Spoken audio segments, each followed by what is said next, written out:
Om Swastiastu. Assalamualaikum warahmatullahi wabarakatuh. Salam sejahtera untuk kita semua. Shalom Namo Buddhaya, salam harmoni. Perkenalkan, saya Nipande Kada Dewi Sujartini dengan NIM 2011031009 dari Prodi Pendidikan Guru Sekolah Dasar kelas 3G nomor absen 2. Baiklah, pada video kali ini saya akan mensimulasikan video pembelajaran mengenai konsep bangun datar, kesebangunan, dan kongruensi segitiga. Baiklah, langsung saja pada videonya. Halo adik-adik, apa kabar? Semoga semuanya dalam keadaan sehat ya. Kembali lagi pada video kakak. Nah, pada video kali ini kita akan belajar matematika. Maka dari itu kita harus semangat. Baik, sebelum pada videonya, alangkah baiknya kita berdoa terlebih dahulu ya. Berdoa dimulai.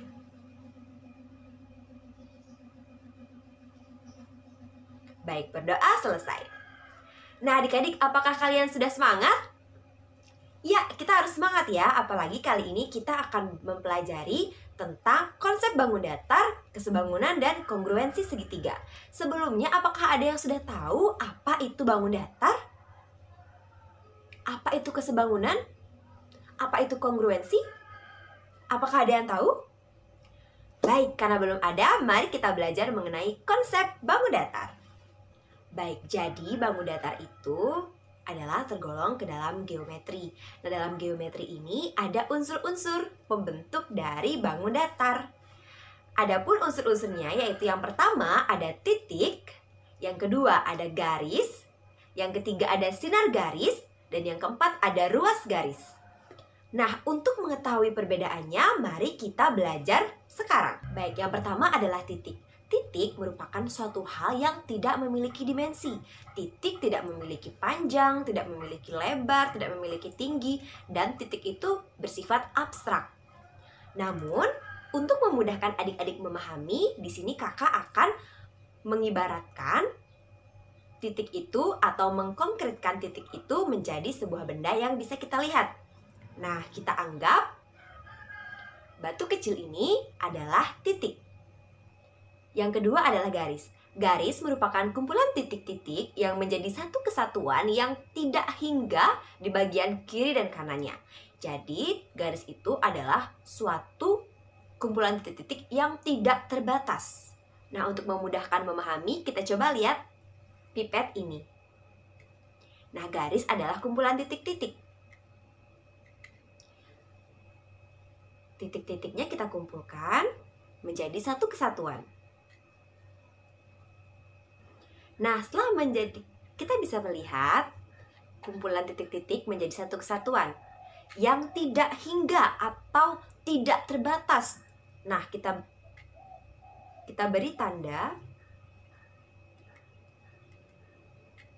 panah pada bagian kiri dan pada bagian kanan. Nah, tanda panah ini berarti bahwa garis tersebut tidak terbatas. Jadi, kumpulan titik-titik ini akan terus memanjang sampai tidak hingga, tidak ada batas. Nah, itu adalah konsep garis. Kemudian yang ketiga adalah sinar garis. Nah, sinar garis berbeda dengan garis. Kalau garis di kedua ujungnya tidak terbatas. Tapi kalau sinar garis dia mempunyai satu titik pangkal. Nah, kakak ibaratkan ini adalah titik pangkal ya. Kemudian di ujungnya tidak hingga atau tidak terbatas. Jadi sinar garis itu memiliki satu ujung yang merupakan titik pangkal. Jadi dia ada titik pangkalnya. Kemudian di satu sisinya lagi atau di ujung yang satunya itu merupakan ujung yang tidak terbatas. Nah, ini kalian bisa sebut sebagai sinar garis. Atau jika kalian meletakkan pangkal di sini juga bisa. Kemudian ini adalah ujung. Jadi salah satu dari ujungnya itu memiliki ujung yang tidak terbatas. Dan satunya lagi disebut titik pangkal. Itu adalah pengertian dari sinar garis. Nah, yang keempat ada ruas garis. Ruas garis itu memiliki dua titik pangkal. Jadi ujungnya itu terbatas. Karena di kedua ujungnya itu ada titik pangkalnya.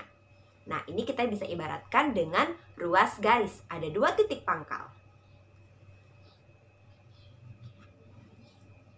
Nah, setelah kita mengetahui ruas garis, maka di sana kita akan bisa membentuk suatu bangun datar. Nah, bangun datar itu sendiri merupakan bangun datar yang terdiri dari beberapa ruas garis.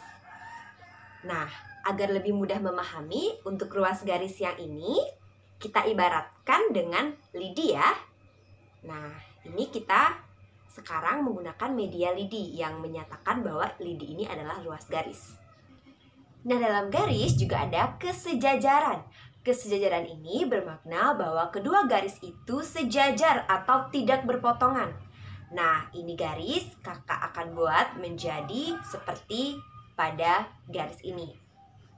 Nah, garis ini jika dia sejajar, tidak berpotongan, itu disebut sebagai kesejajaran. Jadi ada dua garis yang tidak berpotongan. Kemudian setelah kesejajaran juga ada dikenal dengan istilah sudut. Sudut adalah dua sinar garis atau lebih, atau juga dua ruas garis atau lebih yang berpotongan pada suatu garis atau lebih ya. Oke, kita lihat contoh berikut. Nah, ruas garis tadi kakak sudah ganti menjadi seperti ini ya. Nah, ada dua ruas garis. Bisa dilihat ada dua ruas garis. Nah, kemudian sudut adalah perpotongannya. Nah, perpotongannya dapat kita lihat di sini. Di sini ya. Jadi sudut adalah perpotongan dari dua ruas garis pada contoh ini. Nah, ini disebut dengan sudut. Nah, jika titik sudut itu berada pada sini. Titik bertemunya dua ruas garis ini. Ini titik sudut dan sudutnya adalah area ini. Ya. Baik, jenis-jenis sudut ada sudut lancip, sudut siku-siku, sudut tumpul, sudut lurus, dan juga sudut refleks. Nah, sudut lancip adalah sudut yang ukurannya di bawah 90 derajat. Nah, gambar sudut lancip contohnya seperti ini ya. Kemudian ada sudut siku-siku, ukurannya selalu 90 derajat. Kemudian ada sudut tumpul, ukurannya lebih dari 90 derajat, tapi kurang dari 180 derajat. Contohnya pada ini gambar. Kemudian ada sudut lurus, ukurannya 180 derajat, bentuknya lurus. Kemudian sudut refleks, yaitu lebih dari 180 derajat tapi kurang dari 360 derajat. Baik, itu tentang sudut. Nah, sekarang kita pada bangun datar segitiga. Nah, kemudian bangun datar itu, contoh bangun datar ada yang namanya segitiga.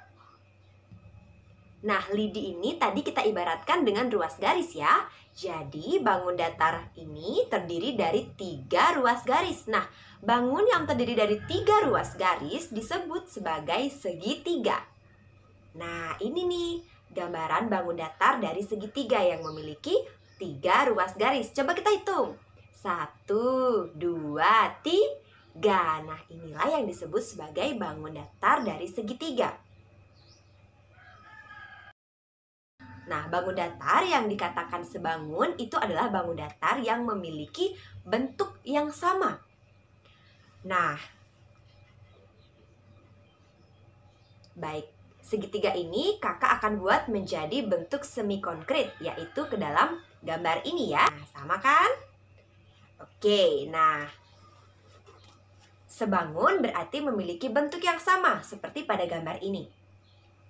Kedua segitiga ini karena sama-sama memiliki 3 ruas garis, dia disebut sebangun. Nah, kemudian bangunan yang kongruensi. Kongruensi artinya memiliki bentuk dan ukuran yang sama. Nah, contoh bangun kongruensi adalah seperti ini. Bentuknya sudah sama segitiga dan memiliki 3 ruas garis. Dan sisi-sisi dari segitiga atau ruas garisnya itu memiliki ukuran yang sama. Nah, seperti pada gambar, itu sama-sama berukuran 10 cm dan bangun yang segitiga B juga 10 cm. Nah, itu tadi mengenai konsep bangun datar, kesebangunan, dan juga kongruensi dari segitiga. Nah, untuk adik-adik, apakah masih ingat apa itu titik? Masih ingat apa itu garis? Ruas garis?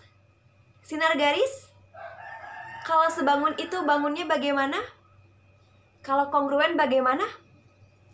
Baik, benar sekali. Wah, adik-adik sangat hebat ya. Nah, untuk adik-adik yang masih belum memahami, bisa diputar ulang lagi videonya, ditonton lagi, dan dipelajari lagi mengenai bangun datar. Baik, sekian dulu video pembelajaran matematika dari kakak. Semoga adik-adik semangat terus belajarnya dan tidak mudah menyerah ya. Karena kalau kita suka dengan matematika, pasti matematika itu akan jadi lebih mudah. Baik, sekian dari kakak. Terima kasih. Sampai jumpa.